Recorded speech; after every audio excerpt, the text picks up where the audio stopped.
Hello friends, எல்லோரும் எப்படி இருக்கீங்க? இன்றைக்கி என்ன சமையல்? இன்றைக்கி நாள் எப்படி போச்சு வாங்க பார்க்கலாம். பூண்டு உரிச்சு போட்டு நிறைய சூப்பராக ஒரு காரக்குழம்பு, அதுக்கு தொட்டுக்க முட்டை உடச்சி ஊற்றி கீரை பொரியல், ரெண்டுதுமே காம்பினேஷன் நல்லாயிருக்கும், சூப்பராக இருக்கும். இந்த குழம்பு அப்படியே எடுத்து வச்சு நாளைக்கு சாப்பிட்டிங்கன்னா அட்டகாசமாக இருக்கும். கொஞ்சம் ரோஸ் மில்க், பசங்க ஸ்கூல்லேருந்து வந்தோடனே சில்லுன்னு எதாவது குடித்தா நல்லாயிருக்குன்றாங்க.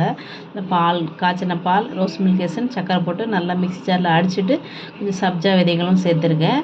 கடிச்சிக்க கொஞ்சம் வேர்க்கடலையை ஊற வச்சு வேக வச்சு வச்சுருங்க. ரெண்டுத்துக்குமே காம்பினேஷன் நல்லாயிருக்கும். டெய்லியுமே எண்ணெயில் பொரித்து பலகாரம் தர முடியாது இல்லையா? அதனால் ஒரு நாளைக்கு இப்படி மாற்றி மாற்றி கொடுக்கலாம். ஆனால் டெய்லி ஒரு ஸ்நாக்ஸ் கண்டிப்பாக குழந்தைங்களுக்கு கொடுத்தா தான் அவங்களுக்கு பிடிக்குது.